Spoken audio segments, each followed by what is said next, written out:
be talking about whether or not our government institutions are trustworthy. And let me get all my screens lined up to get the participant screen. All right. So So, from Congress to the courts to federal agencies and local offices, government institutions hold immense power over our daily lives, really the power to put us in jail if they want to. Yet public trust in them has been declining for decades. So, what I want to talk about what makes a government institution worthy of trust, what warning signs show when it's failing the people it serves. I'm also going to go into a lot of history about why have people lost faith in our government institutions? Because there have been a series of events that have led to dissatisfaction. And I'll start off apologizing for my voice because I'm obviously sick. And so sorry for that if I'm hard to hear and understand, but I'm going to do my best. Um, so, um, with that said, let's talk about what trust in government means because I like to define things. It's useful to make sure we're all using the same definition. So first is believing that institutions act in the public's best interest. To me, that makes an institution more trustworthy. Having confidence that the power invested in those institutions is used responsibly and fairly. And then an expectation of transparency, honesty, and competence, I think also breed trust. And I would also argue that whether or not the government is aiming at following the six intentions of the Freethinker Institute, which, by the way, I'm going to do a quick plug for us and show you what those six intentions are because they're the core values of the FTI. And so let me pull them up. The first I mentioned in the intro is to always be polite, be the best version of yourself, seek truth, and be fair. They're kind of our North Stars. And then we want people to be able to transparently share beliefs with other people, but listen to them with an open mind, where someone may have an idea that gets us closer to truth, fairness, being a better version of ourselves, etc. And when they do, we want to use our critical thinking skills to discern whether or not it is something that someone's sharing with us that'll get us to a better place and accept more true beliefs. And then our critical thinking skills will also more accurately help us reject false beliefs so we can follow wisdom and reject folly and accept truth and reject falsehood. And that makes our current beliefs better in this virtuous cycle of thoughts. And so this whole circle is about making your thoughts healthier. And then the last three intentions are about actions. First, we should prevent significant unnecessary harm.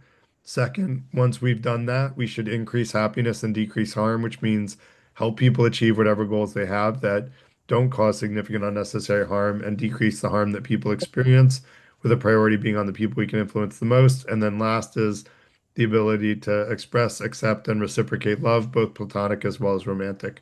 And so I would argue our government should actually be enabling these positive actions, preventing significant unnecessary harm for sure, and ideally increasing happiness and decreasing harm. But I also think that they should be, seeking truth and to be fair as part of their values. So I'm just going to mute people that are not on mute right now so that everybody can be mute during the presentation, and then we'll have Q&A at the end, so there'll be plenty of time for Q&A. Um, Next, and the reason that it matters is that trust encourages civic participation, compliance with the law, and stability.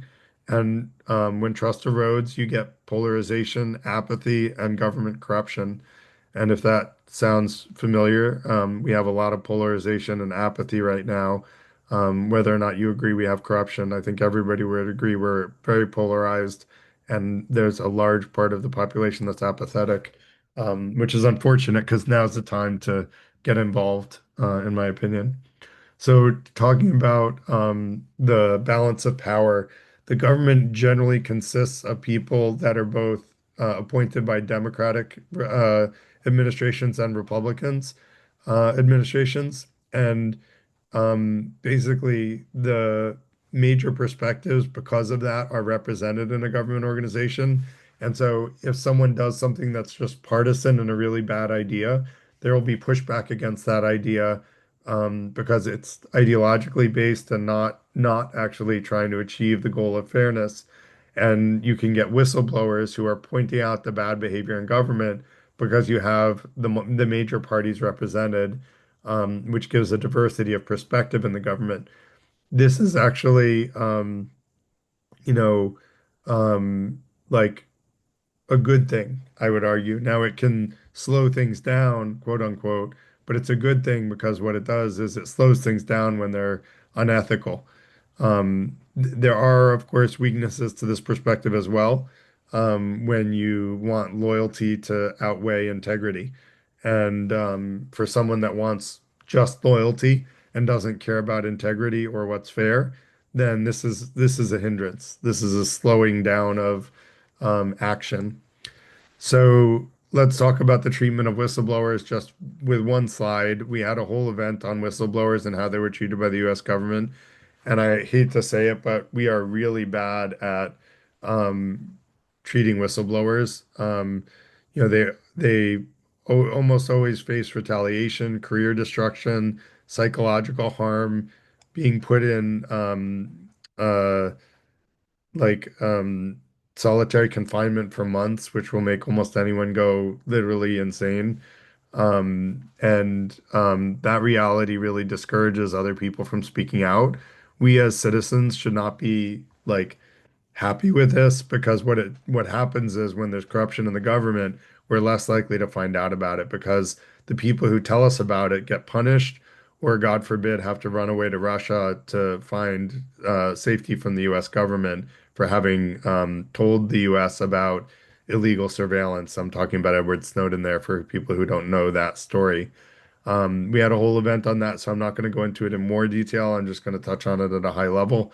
But I will say that when you punish whistleblowers, institutions are naturally going to be less trustworthy because there's no one to point out the wrongdoing.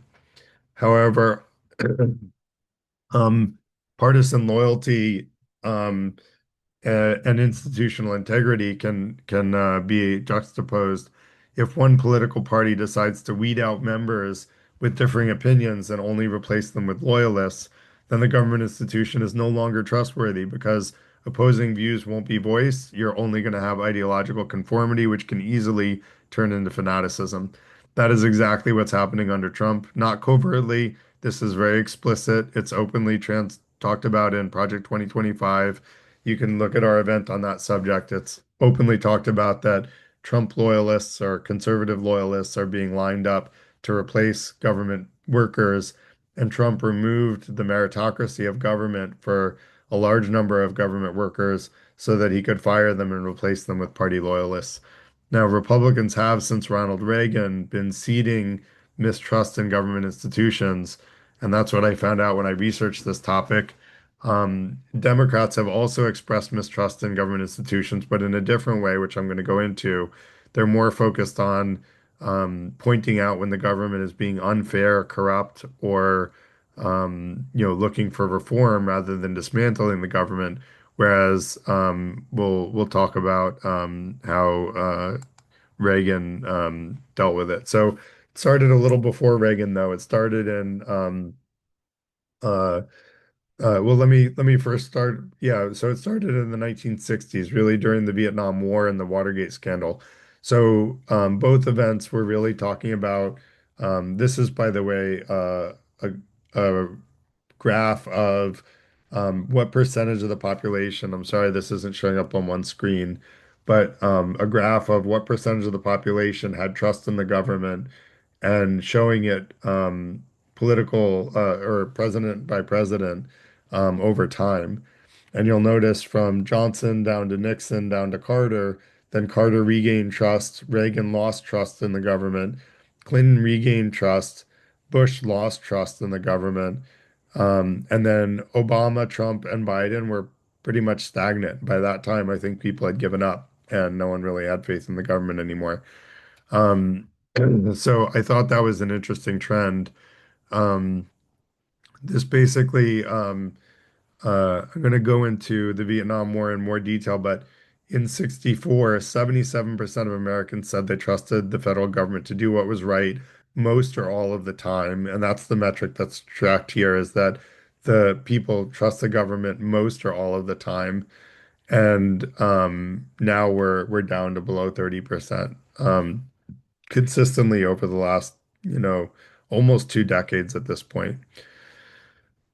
That's something that should worry all of us because the government is what keeps us, out of jail theoretically, right? If the government wants to, they can put people in jail. And the government decides, a lot of things about the way that our public money is spent, our taxes are spent. And if we don't trust government institutions, we have big problems. So, and we do have big problems. So let's start talking about the beginning of this, the Vietnam War. So the US didn't start the Vietnam War. It began with a civil conflict in Vietnam.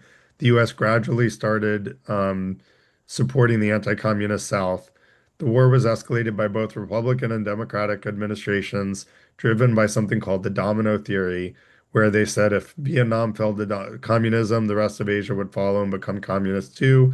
So because of all the communist scare, our administrations, both Democrat and Republican, increased the number of troops so that by 1968, over 500,000 troops were in Vietnam, and young Americans were drafted, including my late uncle, who was really traumatized by life for it and died because of that trauma that he suffered from PTSD. And he's just one of countless examples of people about how a poor policy decision can devastate lives. And um, let's talk about poor policy decisions. So, was the domino theory right or wrong? Well, it predicted that if one country fell to communism, others would follow, falling like dominoes. And Cambodia did fall to the Khmer Rouge, but it was due to its own civil war. And by the way, for those that didn't know, and I didn't know until I looked it up carefully, Vietnam did fall to communism. So Vietnam is currently communist, although they have a global market, like a capitalist free market economy. They are still a communist country, just like China. But Thailand, Malaysia, Indonesia, and the Philippines did not fall. Laos became communist, but most places in Asia did not become communist. So actually, this fear of communism didn't really play out to have the domino effect that they thought that it would. And for me, like, if you operate on a basis of fear, you generally don't make the best decisions. I tell my kids all the time, and I tell everybody that fear is just an opportunity to learn. That I did a recent LinkedIn post on that as well. Alan, if you don't mind, I'm going to hold questions till the end because people have asked us to do that, but you're first in line, so we'll get there. So Nixon and the end of the war, Nixon basically promised peace with honor. He withdrew U.S. troops while expanding bombings in Cambodia and Laos. The 1973 Paris Peace Accords ended U.S. involvement, but fighting continued till 75 when North Vietnam captured Saigon, uniting the country under communist rule. So the cost of lives and credibility was huge, and Americans' trust in government never really fully recovered. But there was something just as bad, which was the Watergate scandal. In 1972, 5 men were caught breaking into the Democratic National Committee headquarters in the Watergate complex. They were ultimately tied to Nixon's reelection campaign. And afterward, Nixon and his aides, first of all, paid the burglars hush money to stay quiet and not rat out the fact that Nixon was involved. They used the CIA. This is probably one of the worst things that they did. They literally used the CIA, which is only meant to handle international affairs, to block the FBI's investigation of the matter. That's wow. That's just like another level of, how, yeah, level of like, I can understand why that would erode trust in government. They also destroyed or withheld evidence during the FBI's investigation. It was journalists Bob Woodward and Carl Bernstein that exposed the scandal, leading to Nixon's resignation. Watergate confirmed that corruption and cover-ups could reach the very top of the US government, shattering public trust. So, Reagan and the rise of anti-government rhetoric. In 1981, in Reagan's inaugural address, he said, "In this present crisis, government is not the solution to our problem. Government is the problem. Basically, starting to put a crosshairs on government itself, saying that government is the problem of the population and saying that it's inherently flawed or oppressive. I'm going to try to make an argument that the the flawed and oppressive government, other than the Vietnam War, has generally been one-sided in the two-party system. The Vietnam War was both sides, but the other examples that I researched were pretty one-sided, unfortunately. Um, so this marked a shift from the will fix government to government as the enemy, basically starting off decades of institutional distrust. So next was the weaponization and bias accusations. So in recent years, and I'm skipping a bunch of years, but in recent years, lawmakers have accused federal institutions like the FBI and Department of Justice of being weaponized against conservatives. Now, the Republicans contended that there was, quote, a culture of deceit and deception involving alarming FBI behavior. Now, this read like I researched, there was a 1,000-page whistleblower. Uh, oh, by the way, the rhetoric I'm going to go into. Well, let me just say that. Well, I think I have this in the slides. If I don't, I'll try to cover it afterward. So that I went into the 1,000-page whistleblower report, and basically after reviewing this report, it came out that it was a Republican-led report about the FBI. And essentially, they talked about there was a purging of conservative employees. And this is something that whistleblowers alleged, but there is absolutely no documentary evidence of. There's no written records of any of this. And whistleblowers alleged that conservatives were punished for questioning leadership about January 6th. Now, when we come to January 6th was very clearly an armed coup attempt. So anyone defending January 6th, I would argue, probably should be criticized if they're in the FBI or the CIA or any part of the government. Anyone defending an armed coup attempt is essentially defending treason.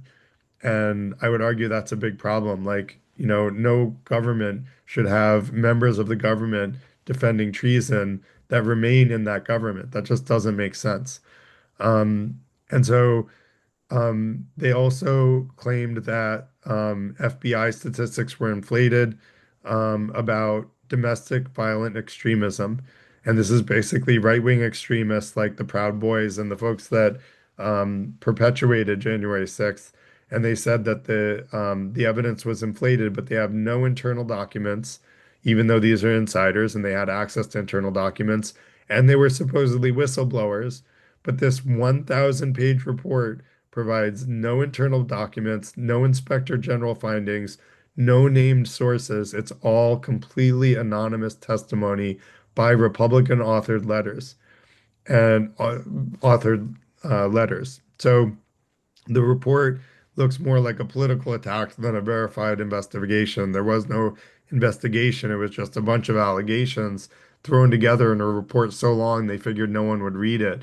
Well, guess what? Now we have AI and we can summarize it very efficiently. And so we can say that this whole thing is full of, more holes than Swiss cheese, let's put it. And let's talk a little bit about whether or not we'll get let's talk about the next thing is the Republicans are framing the judicial system as biased after Trump got convicted by the judicial system. And so they claimed that the judicial system was weaponized. Yet, overwhelmingly, the judiciary is conservative. There are 750 Republican appointees versus only 550 Democratic appointees. There are six Supreme Court conservative appointees and only three liberal appointees. And for those that don't know, the reason for that is because under Obama, the Republican Senate refused to confirm pretty much any Democratic appointee to the federal courts so that there would be a huge amount of vacancies when they were hoping that they would win the next presidential election. And that's what they did. And so then they appointed all of these empty seats that they wouldn't let Obama fill. And that included one Supreme Court seat where they said we can't fill a Supreme Court seat in an election year. But then when Trump was in his last year, there was a Supreme Court seat empty, and they said, well, we can't leave a Supreme Court seat open in an election year. And so they did a complete hypocritical 100% about face. So there is real bias in the justice system. We talked about that another night. We talked about the racial bias and the fact that there is bias in the justice system, but it's around racial and economic lines, not partisan lines. The justice system has been overall pretty fair, although I did another system on whether or not the justice system is unjust, and I don't have as much faith in the justice system as I would like to have. There are lots of examples where it's unfair, but I will say the Trump conviction doesn't strike me as anything unfair about it. And I did research into that a bit. So the irony is, well, I went into that. So next is another thing that probably hurt government trust was, and the basically was, President Trump was basically caught in Mar-a-Lago with top secret, secret, and classified documents that he claims were declassified, but there's no evidence that they were actually declassified. As usual, Trump says something, but there's often no evidence of that thing being true. Trump said he was going to bring back the coal miner jobs. Well, those mines were out of coal, so there was no bringing back the coal miner jobs. So Trump says a lot of things. There's not a lot of evidence that anything he says is true, unless by coincidence. The search was authorized by a court warrant as part of an investigation into mishandling of national security materials, and similarly, You know now, know now, if you love me, I'll sorry, we had a Zoom bomber. So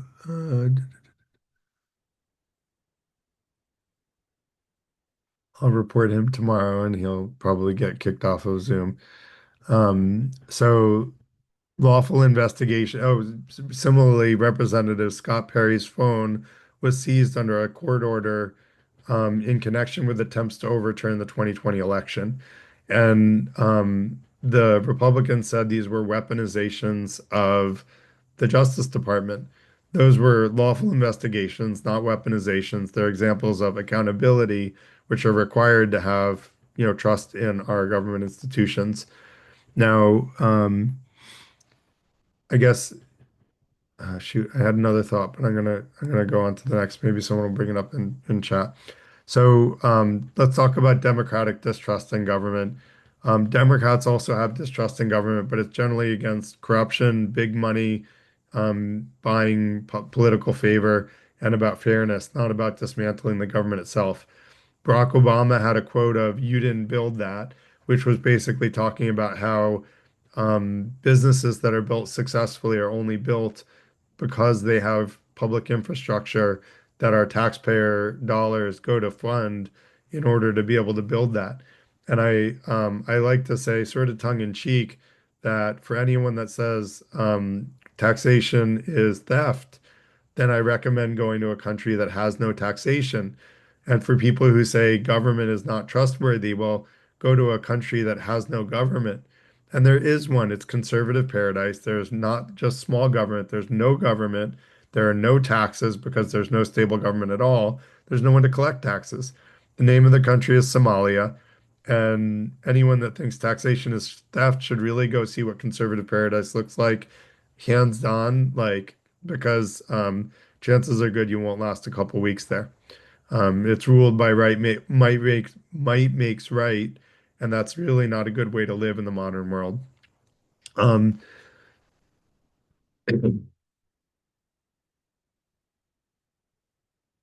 so, and then, there's another quote about government corruption, and how can we trust the government to do big things when it's been corrupted? And, I think Democrats are trying to have some sort of reform of the government so that it will be trustworthy again. And if you didn't notice in those government trust survey data, the Democrats up until Barack Obama, which is interesting, but I don't think that was Obama's fault. At least, The only thing I really can criticize Obama about is his treatment of whistleblowers was really horrible. He was really bad to whistleblowers, and that didn't help government trust. But prior to that, the Democrats were regaining trust in government. But then when the next Republican got into office, it all got eroded and what got worse. Um, so broader causes of declining trust. Yes, we talked about Vietnam. There's also Iraq, the 2008 financial crisis, which then companies who gave huge bonuses during their boom years in like 2005 to 2008, they got bailed out by the government, so they didn't have to get sold off for assets. I think they should have been sold off as assets. There's bureaucratic inefficiency and red tape, political gridlock, hyperpartisanship, sensationalization in the media and misinformation. Fox News had to pay, three-quarters of $1 billion, if I remember right, for lying openly about a public company.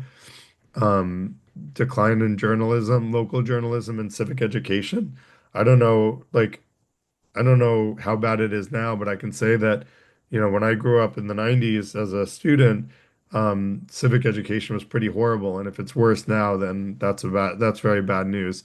And that's part of why I do these events in the FTI, to be honest, is to get people to be more civically informed, because we don't really have a good civic education. We don't really teach about civics in school in an effective way. And so we need another force that's doing that. And that's part of why the FTI wants to fill that gap where we can influence people and share knowledge and wisdom. So,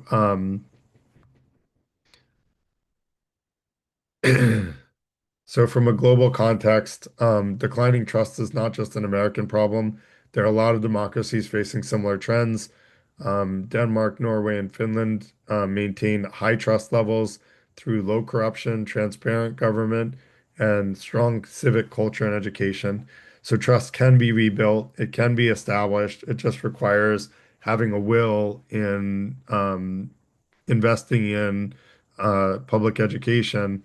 And if we need to do it through not-for-profits, great, then let's do it through not-for-profits if we can't change the government quickly enough. And we all know the government generally moves pretty slow. Um, how to restore trust? I would argue we need to strengthen whistleblower protections. We need to increase transparency in investigations and policymaking. We need to stop saying that every investigation, just because it finds something bad about our party, is politically motivated or biased. No, sometimes people just did inappropriate things. And if you go to, Trump with, his falsifying records, it was found that he did something that was illegal, and he was very likely hiding another crime, and that's why he got federal, sorry, felonies. Um, so reforming campaign finance, like being able to buy politicians, is not a way to have trust in government. So we need to get rid of Citizens United and limit corporate influence. This is something that should be a bipartisan thing and it should be solved. But unfortunately, Republicans keep on wanting to defend this because they have a very high desire to allow I think there's a philosophical belief that if someone makes money, they should be able to use their money to buy political influence because it's their money, they should be able to spend it any way they want.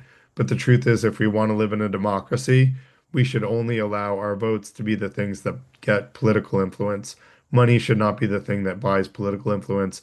If it is, then the bottom 99% have no say in anything because the top 1% have a vast majority of the wealth. And right now we're in a situation where the top 1% is way more represented. And even before Citizens United, only the top 10% were really taken into account in policy decisions. And we covered that another night. But then we want to reinvest in civic education and media literacy. Anyone that wants to volunteer to help make that happen with the FTI, reach out to me. I would love to talk about getting volunteers to help get more civic education because I think it's super important, and maybe do a series on it. Enable bipartisan ethics, oversight, and accountability mechanisms. It took months of public pressure to get our Supreme Court to have even an ethics code, let alone enforceability. And even after that ethics code was put in place, it clearly wasn't retroactive because we have Supreme Court members that have gotten hundreds of millions of dollars, or I think it was hundreds of millions of dollars of gifts that, are still on the Supreme Court, even though those gifts were given by people who they saw the court cases of. And go back to get the exact numbers. I'm sorry if I'm misquoting the numbers because my memory is not good. But if you go back to our event on the Supreme Court, you'll get more details on that. So trust has to be earned. It has to be earned through action, integrity, and openness. So I did add a slide on the double-edged sword of transparency because Alan had a good point that when your government is transparent, it increases accountability, but and it deters corruption, builds trusts. People are more well informed of what's going on, and you see more of the wrongdoing in the government. That may make it look worse, but it's so much better than the risks where we don't know what bad things are going on in the government if we don't have transparency. And the risks are higher costs, security concerns, although you can redact anything that's a security concern, and the government always does that. And then information overload. But I wouldn't worry about that because, like no one's forcing this information on us. It's only available to people who want to go out and look at it and look for government wrongdoing. And luckily, there are enough do-gooders out there that if the information is publicly available, there will be people who comb through it to look for the wrongdoing, and that's a good thing. Um, And some people may not want to have candid internal discussions because of the public nature of having increased transparency. But I don't see that as a real problem because if what you're talking about internally is something that you're afraid would be seen publicly, then maybe you shouldn't be saying those things. And I think it would actually be good to have that chilling effect because there are a lot of things that I'm sure the government is talking about today that they shouldn't be. If you look at what the CIA has done, overthrowing legitimate democratic governments and putting in place autocracies that were loyal to the US, I'd really think we should know who those government employees are that perpetuated those things, and we should fire them. Like that's a good reason to fire someone, So that said, if trust is broken, who's responsible for repairing it? And I'm going to argue that it's a two-way relationship, public trust. The institutions have to act with integrity, but citizens have to stay informed, engaged, and demand accountability. We need to vote into office politicians that are honest altruists. I know that's a tall claim, but there are a lot of honest altruists out there. The problem is you're all not running for government. So start running for government if you're an honest altruist and be a part of the FTI. And we want, I would like to see honest altruists that are trying to be the best version of themselves, always be polite, seek truth, and be fair, which are the FTI's first intention. And I want to see those that we elect trying to serve the public rather than enrich themselves. This typically requires the type of leader, this requires this type of leader to run for office. And we as citizens then need to come to their support and give them our volunteer time and our votes. Politicians following the first intention um, should be an expectation of politicians on both sides of the aisle. This should not be a Democrat or Republican thing. We should all want to seek truth and be fair. And I have lots of friends that are conservative, and they would agree that seeking truth and being fair is important. We may disagree on what the truth is in certain cases, but we all agree that seeking truth and being fair is important. Um, the intentions, though, are very politically agnostic, intentionally so. They're aimed at just good behavior for all people by all people.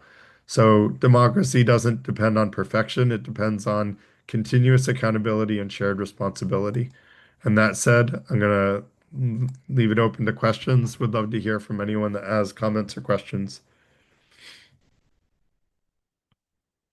And Kyle, can you moderate the chat?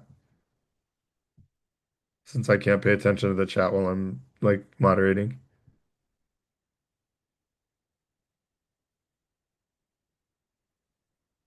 No comments or questions. Nothing. Okay, there we go. Peter. I was just thinking for a second. You probably mentioned there, and I missed it too, but I think just a kind of an ever-present thing is just lobbying too. The Yeah, fact that it's I allowed, didn't I and didn't mention that's it yeah.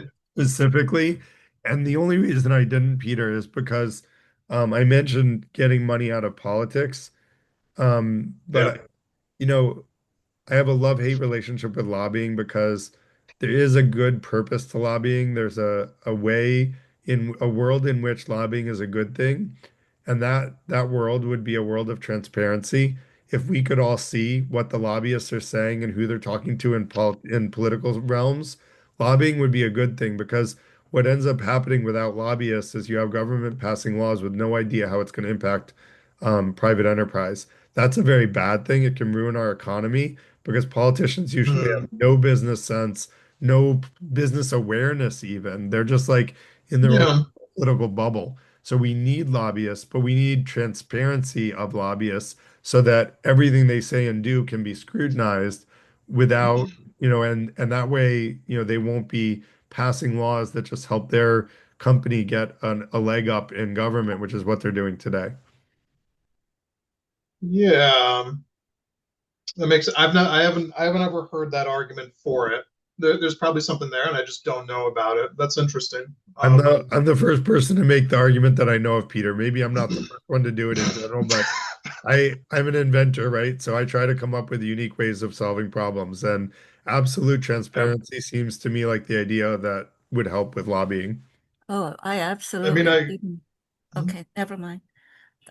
It's Go ahead, it's Jenny. just enlightening. Yeah, I've never thought about it that way, but it sounds awfully good to me. I love that Thank you. idea. yeah, that reason makes sense. I guess my next question is there a country that just doesn't have lobbying? How does it work? Is it okay? Is there a country that has transparent lobbying somehow? Or do we have yet to figure that out, I guess? But maybe that's for another time. I don't know. But Yeah, that's a good interesting. discussion for another day. Um, Yeah, it's a good set of questions though, Peter. I like where you're going with it. Do you wanna cool. do you wanna co-host an event on lobbying? I would that'd be cool. Yeah. Yeah, Yeah, reach I out just to need a me via heads up. email. Reach out to me via Yeah. email. Let's co-host something on lobbying, Okay. Sounds good. Cool. international view, and we can propose the lobbying with transparency as a solution if you can Nice. get behind that. I Um, can. I just want to make sure I can spend more commit time the thinking time. about it. That's I don't all. want you to decide on Yeah. the fly. Like Yep, if yep, yep. you're, yeah. Thanks, Peter. Good But questions. yeah, Carly, go ahead. Thanks. That sort of segues into what I was going to ask about is that until we can repeal Citizens United, um, yes, we need candidates that can step up with the effective altruism and that aren't about the power and the personal wealth aspect. But how is it that, yeah, we transition from no money in politics to the system that we have now, which is imbued in money in politics? Is it possible to go ahead and have a good balance of that? Or do you think that there needs to be more of a revolution or whatnot? And I wanted to point to the ideas of oh, you mentioned specifically about how trust is earned through action and integrity and openness. And I would say intention is that transparency aspect really talks to intention Yes. about what it is put out there rather than just the message and the propaganda. But yeah, Yeah, no, you're right. And that was kind of I guess for me it was implicit in that if you're gonna have integrity and you're gonna, is that the people should have good intentions. But I almost maybe didn't mention it because I would argue everybody feels they have good intentions. I think that Trump feels like he has good intentions. His intention is I want what I want. And for him, it's more important to want what he wants than to want what's fair. And I always say it's more important to want what's fair than it is to want what you want. Because wanting what you want is greed, egotism, and that's not what's fair. Wanting what's fair is what we should all want. And, right, Trump will justify it because he wants what he wants and he's always gotten it. So he thinks that that's an okay way to be.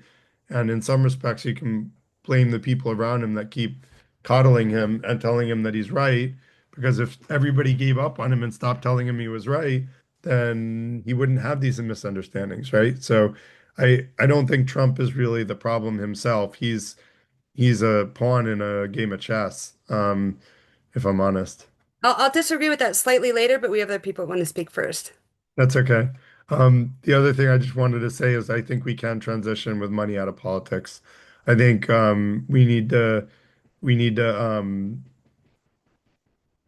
get we still have the right to vote, right? Right now we have the right to vote. And while we have the right to vote, we need to vet our politicians carefully and make sure the people running are not people who can be bought and sold and people who are, absolutely good human beings that are following the six intentions and want to make the world, make the country a better place. And we want people that want what's fair instead of want what they want. Um, Rose, go ahead.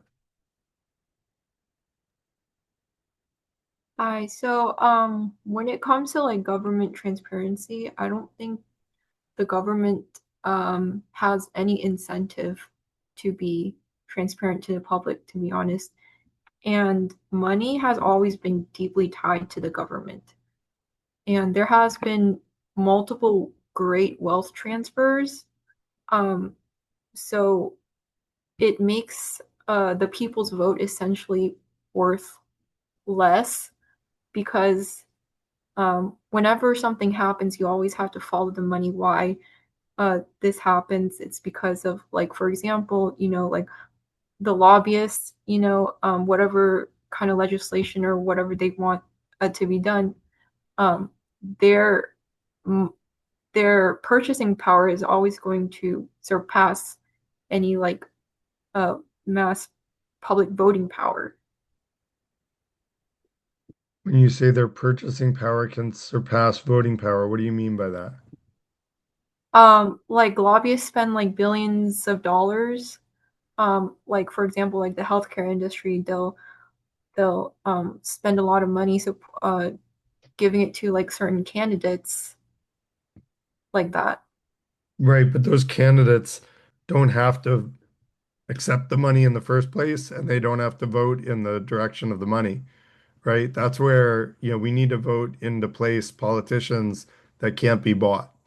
And there are examples of them. AOC and Bernie Sanders are called radical liberals, but actually they're politicians that can't be bought, and they would be considered probably moderate conservatives in most of the rest of the world. So they're not radical liberals at all, unless you've shifted the Overton window so far to the right that a moderate conservative looks like an extreme liberal, which is what Republicans have managed to do in the US right now. So, I think we should do a comparison. We should have a night where we do a comparison of where, like different topics and where they stand in liberal versus conservative in different countries. Because I think it would be eye-opening for our largely American audience to see how the US like looks from an international lens because so many US people don't get out of the country or don't have meaningful political conversations with people out of the country.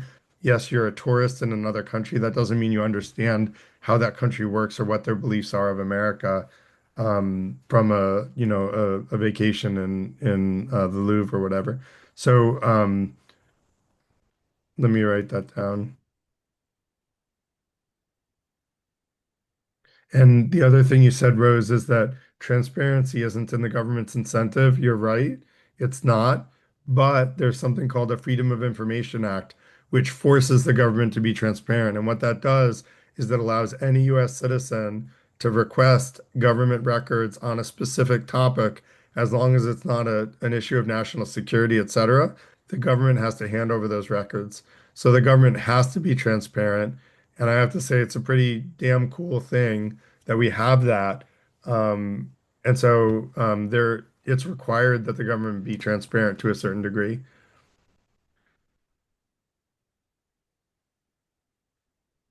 Um, and any comments or thoughts on that, Rose? Um, I mean, it seems like to me like the government, they want to do whatever they want to do, even if it's against the public's best interest. Yeah. And but then the thing is like after some time, then the real information is revealed. then it's transparent. But then it's been like years later. You see what I mean? Yeah, no, and Belinda, I don't usually look at the chat, but Belinda's right that national security, you can't get Freedom of Information Act um, done on issues of national security. That's part of why, the CIA gets to pull off all the things that they do. They really shouldn't be allowed to do a lot of the stuff that they do, but there's not real good internal controls and mechanisms to be sure that the right thing is going on in those parts of the government. But um, uh, shoot, I lost track. See, this is why I can't pay attention to the chat. Say what you said again, Rose. I said like the government will do whatever they want to do, but then Oh yeah. years later, then the truth comes out. So if at least the truth does come out eventually, and so we see what the government's been doing. And so when a lot of people actually do care about their legacy, and if people in the government know that the truth is going to come out even 20 or 30 years later, when say they're retired or even potentially dead, they don't want to go down in history as that awful human being that did X. And so the fact that records get released publicly, even the national security ones, to Belinda's point that they're not accessible now, they do eventually get released. And people, do get, unfortunately, there's not always accountability that much later, but the records do get released, and we understand what was going on. As far as the government doing what they want, they do still have to get voted into power, and we still get to vote for them. And so we need to hold our power. And I'm working on a top secret product that hopefully will someday align politicians more closely with citizens' wants and needs. And if we can do that as a country, I think we would be in a much better place where instead of the government doing what they want, they do what's in the public's best interest, which is what they should be doing. That's why we elect them anyway. That's it. But Go ahead. could I just mention like Sure. a lot of the wars that were started, they claimed that it was in the public's best interest. Yeah, But that's exactly what I said about Vietnam, right? They said, well, exactly. this is going to stop the spread of communism. Well, now we know that it wasn't going to stop the spread of communism. The communism wasn't going to spread anyway. It's a bad set of ideas. And, most people don't want that bad set of ideas. It's a great ideal, right? It's just very bad in practice. There's never been a good communism in practice. So, like it's not going to spread by wildfire. It was, and so yeah, I think that we need to vote for the people we want to see in power. And there's a bunch of hands up, so I want to go to Peter next. Thanks, Rose.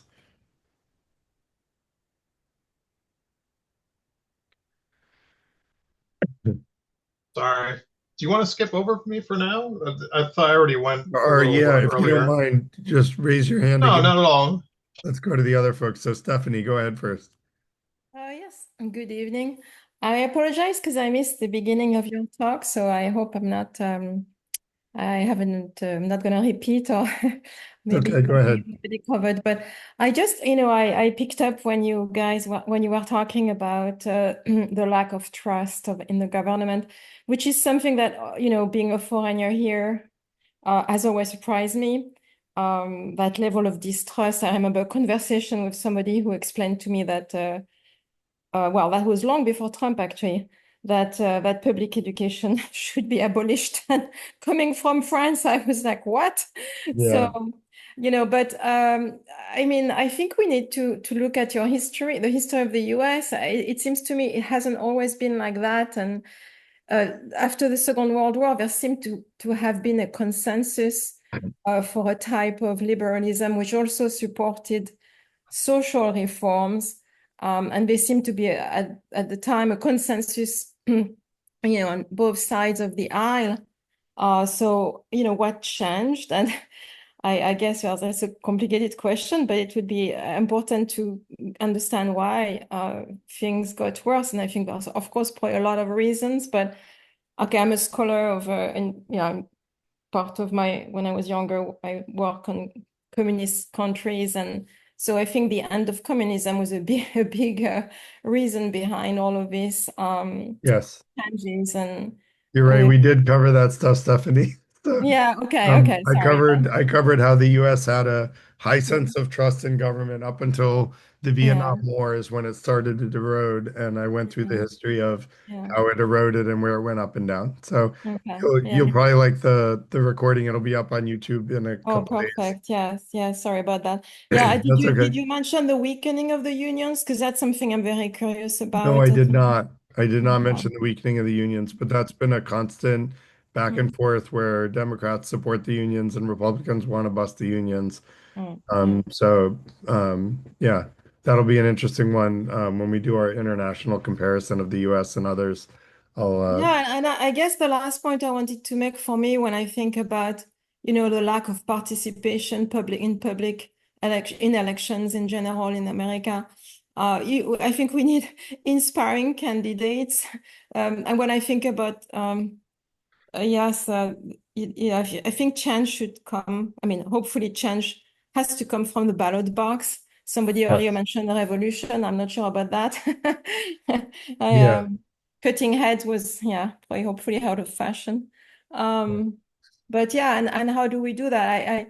I want to I brought up that point the other time of the changes in the type of political parties, and it seems that political parties are not capable of bringing up kind of middle of the road candidates, at least on the right side of the aisle.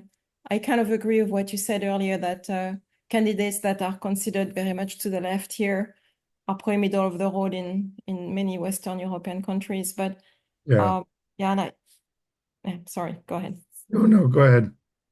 Yeah, no, I just think like the changes in the political parties and how they over time seem to not have been able to, they have weakened themselves and don't seem to be able to bring up bring to the top, bring forward candidates that actually represent the views of most Americans. Because really, what's also shocking to me is that so much of what Trump advocates, it's just not middle of the road. I mean, if it was a true democracy and every adult could actually make choices, ancient Greek like style, none of it, I mean, a lot of these things would never be accepted. Citizen United it cannot possibly be popular.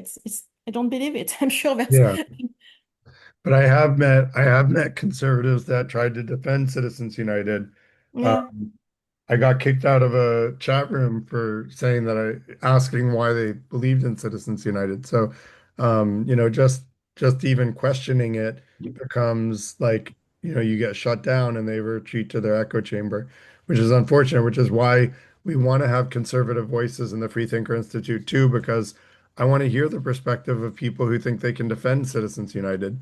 I would love to hear that perspective to try to understand how they defend it because it's indefensible to me. But anyway, thank you, Stephanie. So Alan, go ahead. Oh, yeah, boy, you said a lot of stuff, Garrett. I try to go to one topic at a time, but sometimes people go to Yeah, more than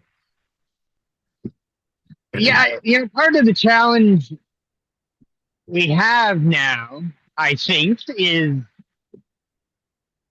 I mean, what are people going to do with the information if they have it? Because they have, I mean, it's one thing for you to look at it and come to your own decisions, but very often it's interpreted for them. And I mean, and I don't know how, to put it simply, I don't know who said this, but trust isn't given, it's earned. Mhm. And if you've ever been in a situation where someone has lost trust in you, earning it back is very, very, very difficult, Yep. right? Like you're always second guessed, you're doubted, and intentions are always brought into it. And I think, I mean, it's one thing to say, be transparent,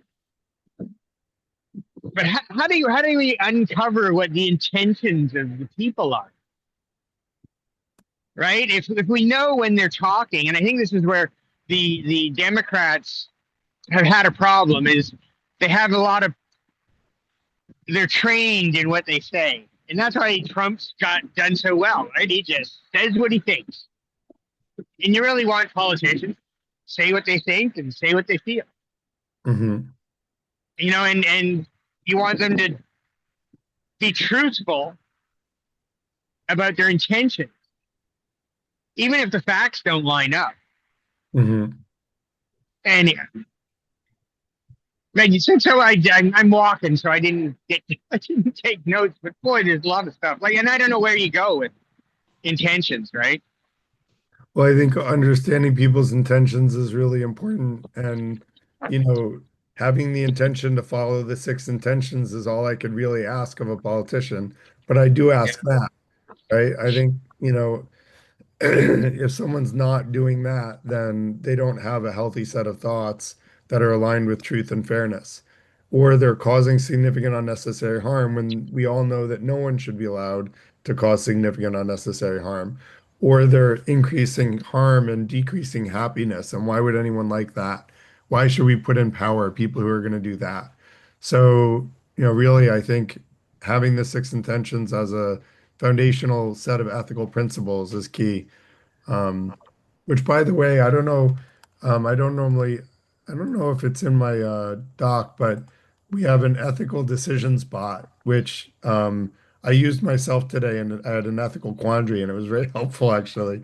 So, for anyone interested, the shoot, I'm Can gonna you paraphrase the six intentions?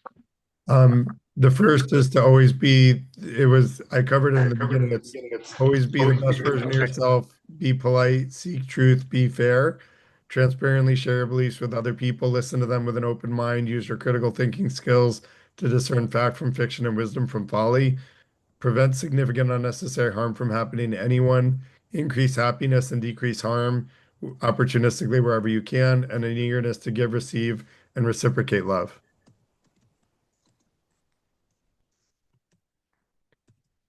So Warren, go ahead. Yeah, thanks, Garrett. So actually, so first I'll say, since other people here don't know me, I'm a retired civil service employee. I worked in the Department of Commerce and within the Department of Commerce for NOAA, the National Oceanic and Atmospheric Administration, and did so for about 25 years. So I have some experience with all this sort of boots on the ground on the inside. Various things. I had one thing I was going to start off talking about, but actually, Garrett, before I do that, is there anything you'd like to ask me as someone who's worked in this world? Yeah, I'm curious whether or not like the presentation resonated. Like, does it all make sense? Do you agree with that from an internal perspective?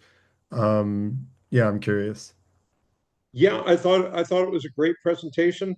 Um, I think the devil's in the details in various places, and I didn't take notes, so I can't.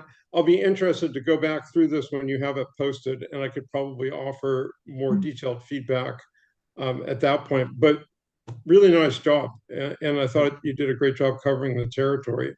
So I'll start off with this comment. Um, and something that our current president has deviated from. So, civil service employees in the federal government, civilian employees, but some of this holds true for the military as well. It's strictly nonpartisan, and Trump has been moving away from that. Actually, if any of you are interested, you can pull up the homepage for U.S. Department of Agriculture. It's just USDA.gov. And if you read the top of that web page, there's a whole big bannered block type thing about how the Democrats have prevented the government from being opened up. This is strictly illegal. It's illegal under the Hatch Act of 1939. So, in the training that I went through when I was being onboarded as a federal employee, partisan politics is completely forbidden. You don't get engaged in anything partisan. It doesn't matter if it's a Democratic president, a Republican president. As a worker in civil service, Your job is the same. It's so strict, in fact, that during the time that I worked for the federal government, I'm not even allowed to run for any public office that's partisan in nature, or in most cases, to work on a campaign. I've got to stay out of that world completely. So it working for the federal government, and of course there are places where things have fallen down, but the idea is merit and competence. And Trump has switched to making it about loyalty Hmm. and and politics, and that's completely contrary to what's existed and what's been there for a very long time. And you can if you think about it, you can kind of see why that's really important. If you go back to New York City, for example, in bygone days, there was the Tammany Hall scandal, and that was the Democrats way back in those days, and they had a political machine which kind of controlled all of New York City political offices from the highest to the lowest level.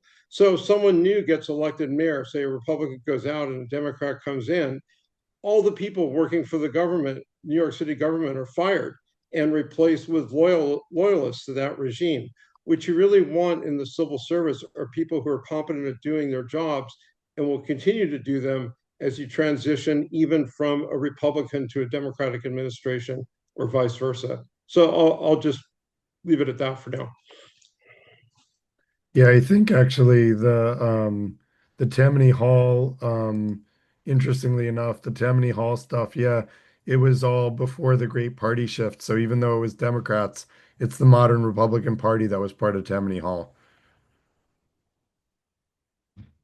Just like Republicans were the party that freed slaves, but the Republicans from the day that slaves got freed in the early 20th century, the parties shifted and the Democrats turned into Republicans and Republicans turned into Democrats essentially. So there's a lot of misunderstanding about, I've had Republicans tell me, well, Democrats were the party of slavery. Well, yes, that's true, but the Democrats of slavery are now the modern Republican Party. Yeah, the parties have completely switched in terms of how they position themselves, what their views and attitudes are, and so forth. Absolutely. Yeah. So thank you, Warren, for that insight. And I didn't know the part about not being able to participate in um like even like volunteer and stuff like that. That makes sense, right? Because you want your government to be apolitical. You want them to be reliable and trustworthy. And so it makes logical sense. I just didn't know that that was a part of what was considered not allowable in public service. But you're right, Trump is completely shifting away from that. And he took that, tens of thousands of jobs that were meritocratic jobs and is renaming them so that they're no longer meritocracies, but actually can be replaced. Having people who were very successful at their jobs could be fired, even though they were supposed to have job security because they were successful at their jobs. And then he's replacing them with party loyalists. And we had another event on that. But that said, thank you, Warren, for your Yeah. comments, and I'll look forward to your feedback. I put my email in the chat, and would love to hear from you, um, and about your feedback when you go over the presentation. So, Peter, go ahead. Thanks for giving other people a chance, Peter. That was very fair and thoughtful. Yeah, no problem. So yeah, there was a lot there. I will say, yeah, I think Trump correctly identified that there is distrust of the government, and obviously he was very loud of it and said these guys are full of shit, and he weaponized that. And I think Zoran Modani did that to maybe a lesser extent, at least less dramatic and less far-reaching. But I think we're probably going to see more of that too, where the oddball candidate is the one who wins because they aren't. Well, we can get that into that another time, but kind of the robotic, DNC or GOP candidate. But when I think of transparency, one thing that comes to mind is journalism. And my window into that is primarily reading Matt Taibbi, listening to him a bit. He's a left-leaning journalist, but there's certain things that are indicators of it's probably not reasonable to expect journalists to be the sole method of transparency. That's probably not a good idea. But it is, useful to have, and there's signs of, say, tyranny where Saudi Arabia murdered that journalist who was a Yeah. dissident several years a while ago, pretty brutally. And Talking about I think in Turkey, right? Turkey, yeah, yeah, where they had it bugged even, and you could hear them dying and all this. And that's, I believe that was the Saudi Royal Guard. I could be wrong about that, but obviously they knew what was going on, and Yeah. the government specifically ordered this person killed. Yes. So, You just, there's this. but please mention who he was. He was a reporter who was uncovering corruption, if I remember right. Yeah, that's probably true. I don't know the details because the thing that sticks out in my mind is just the fact obviously the act of killing him was corruption. His name was. But yeah, Jamal Khashoggi. Yeah. Um, but yeah, I mean, there's other science, and obviously things are changing now. The media is different. The Matt Taibbi kind of talks about how the structure of journalism, how the reward system is different. In the past, I guess they got rewarded for being completely uncontroversial because advertisers would leave them if they rocked the boat at all. And now we kind of reward outrage, and the big media companies learn that it's a move they can make over and over again. And obviously there's not too many journalists who are not partisan. A lot of them, you could probably go on MSNBC, and a lot of them are on Twitter saying stuff, and Fox News, they're on Twitter now and all this. But there's some winners there too. I think Alex Jones is an example of being a really bad like new age journalist. I think CoffeeZilla is a good example where he seems pretty methodical, researched. But I'm just curious what people's thoughts are on kind of the use of journalism, if it's too far gone. And we should just say, well, there's nobody who's gonna. And there's also the matter of if someone in MSNBC rocks the boat too much, or they want to expose, say, the DNC, or if someone on Fox News wants to expose the GOP, likely they're just going to get fired, Yeah. and they lost their opportunity to whistleblow. So, and then Matt Taibbi mentions that I think it was a right wing example where there were these reporters under Fox News who got fired because they were looking into a scandal that they didn't want them to cover. So it's and obviously if things got bad enough, if the government wanted to, they would just go and kill journalists. Obviously we're not there. One of the things I like seeing is all reporters being in the White House. Like, I think everybody should be allowed to ask questions. But it's I don't know if there was ever a golden age of not transparent, but investigative journalism as a There tool to was, hold governments accountable. I would Yeah. argue Walter Cronkite was like part of the investigative journalism that I kind of remember as a kid. The journalists would ask really hard questions of politicians, like hold their feet to the Yeah. fire. And like I miss that. Like now it's a bunch of layup questions. We have, Fox News giving Yes. like layup questions to politicians to like let them like slam dunk the ball. Like it's like, you know, Yeah. if we're not holding our and what really killed me is when it happened with the war in Iraq. Politicians Mm. were not being interviewed and held their feet held to the fire. And that's when I noticed that it was just completely off base because no one was like holding Bush accountable to, are these real sources? And all the Yeah. evidence that there were weapons of mass destruction in Iraq was fabricated. And it's not like there wasn't some reports of that there were some reports that they just weren't credible and they weren't very reliable. And Yeah. Bush chose to go with that over the more credible and reliable sources that said there were not weapons of mass destruction in Iraq, and the media let him do it. Yeah. It's the other big thing Matt Taibbi talks about, not in the book that I read, but actually on YouTube.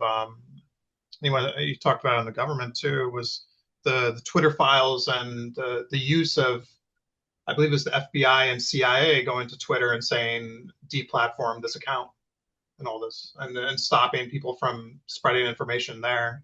But I think you could go in circles, like kind of going into epistemology and saying, well, how do we know anything's true and all this? Oh, so But it is a I'm it glad you is, said that, Peter, because epistemology is going to be coming up in the next month or two. Next week, yeah, we're going to talk about Trump supporters and why they support Trump. And then I believe the week after that, I'm going to go into epistemology because it's an nice. important topic. Like, and for those that don't know, Yeah. epistemology is like the science of how you know something is true. How do you learn what's Mm. true and how do you believe what evidence do you need to believe that it's true? So it's a fancy word for philosophers to sound important. Really, it's just how do you know something is true? Yeah. Sorry, Yeah. I have a And slight distaste for I academic philosophy. So no, that's okay. I should, yeah, I should have called that out too.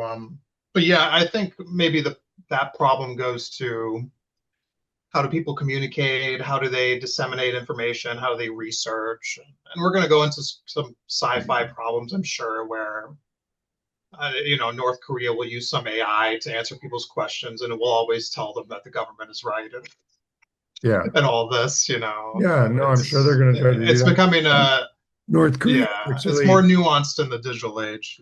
North Korea was caught applying for U.S. jobs as for 100% remote U.S. jobs. They had entire phone banks of people that would apply for 3 to 4 jobs for each North Korean individual at a time, and they would be warm bodies in a seat filling 3 to 4 full-time jobs as a 100% remote employee. So Yeah. yeah, it's an interesting world we live in. Yeah. But that being said, I'm gonna hop off for a IT related beat up that I want to check out. Okay, But I'll check out the recording and I'll be on next week. cool. Good to see you, Peter. Thanks for your thoughtful questions. Yeah. Thanks for hosting. Well said. Of It's very good course. of you. Who else has questions or comments? Anything you want to say? I had one, Garrett, but Please. maybe it might be a topic for an entire other thing too. You asked, Okay, how do we we have get no here? questions. I'm willing to deviate. Um, I think that the idea of how we get here and what kind of leaders we have, what sort of propaganda, what kind of intentions, and of course the money in politics, really play to the fact that our society has shifted towards the balance of power um, for greed and narcissism. And so I think the whole narcissist idea is interesting in that it could be seen when Zelensky was in the Oval Office. It can be seen in different sorts of ways that have these detrimental effects on large swaths of people. But moreover, what do we do about that as citizens is one thing on an individual and community level. But moreover, how do we get people to understand what is propaganda and what is actual truth, epistemologically speaking? How is it that we can have journalists that do a good job with journalism and not just softball questions and getting viewership or what Mm. have you?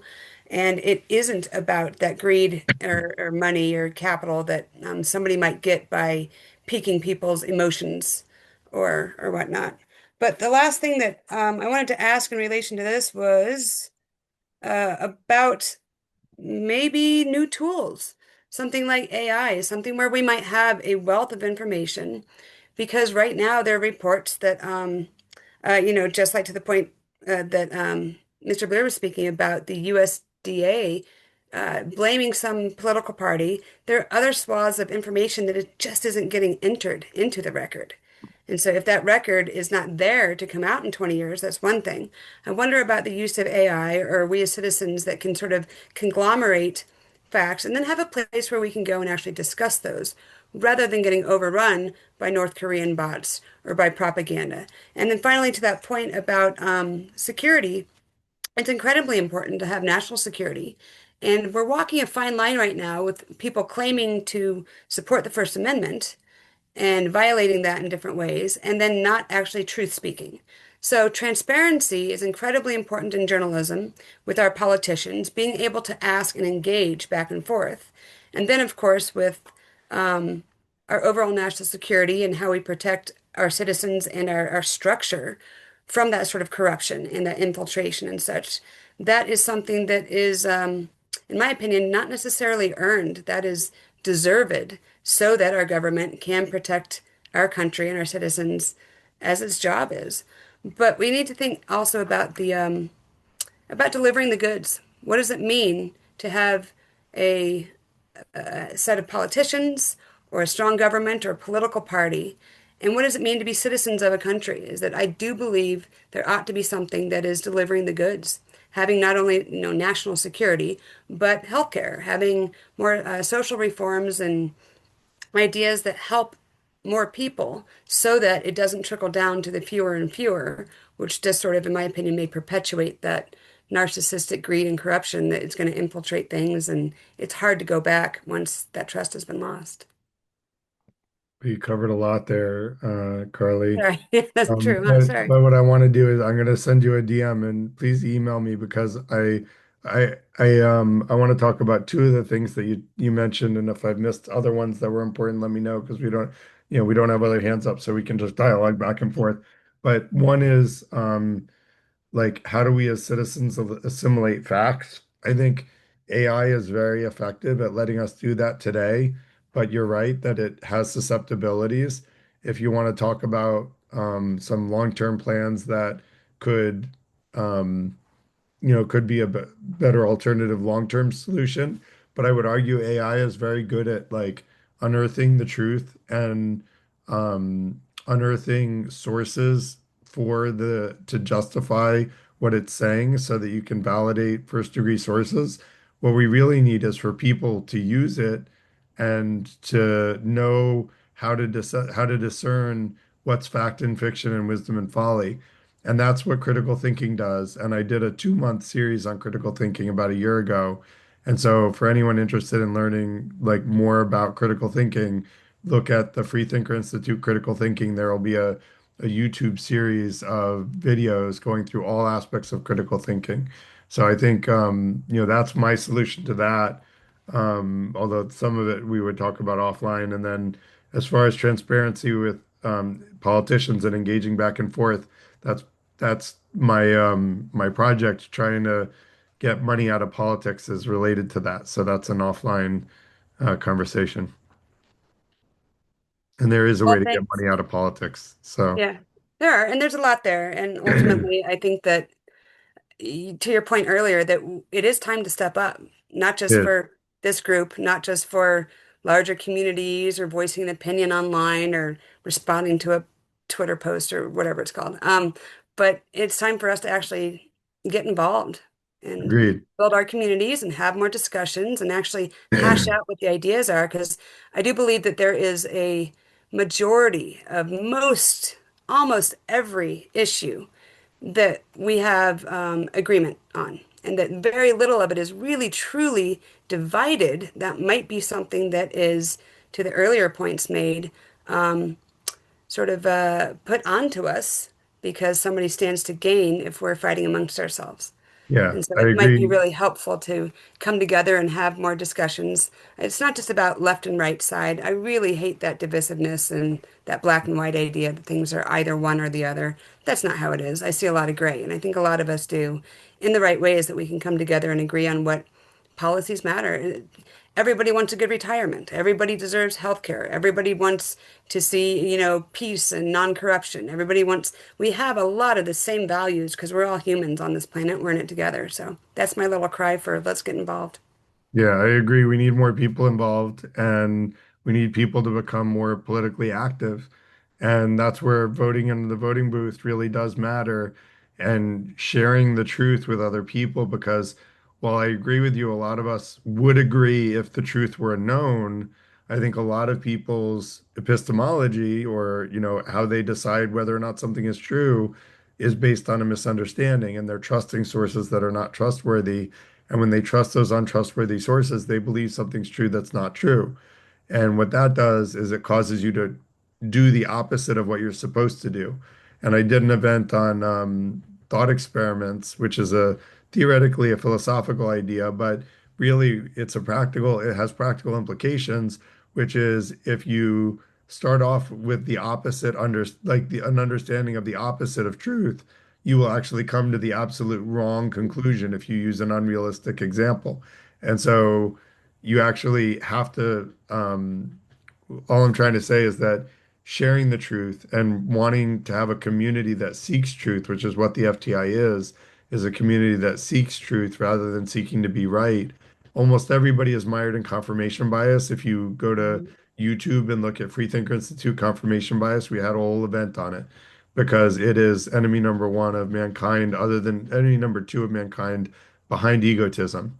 And egotism is enemy number one of mankind, and confirmation bias is a close second. Those are great points, and I think it doesn't hurt to talk again and again. I do watch your YouTube videos, and I'm grateful for what you do. Good. So thanks for putting this on again, Garrett, and the research and the time you put into it. It might be helpful for more of us to do this more frequently. And if I it's agree. through the FTI platform, that's awesome. But otherwise, just maybe on a real local level, even have a I would discussion love with to get, strangers. if people want to create a local FTI community, I would love to, help support that. And I can help with, marketing. I actually have a marketing budget as a not-for-profit, so I can actually market it.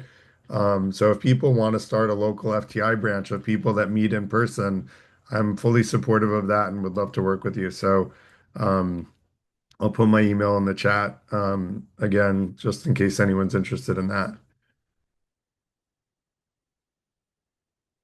So other questions, comments, topics? I think I need to sign off soon, so I'll say goodnight to everybody. Thanks for doing Okay. this. Take Yep. care. Thanks for coming, Carly. Good to see you.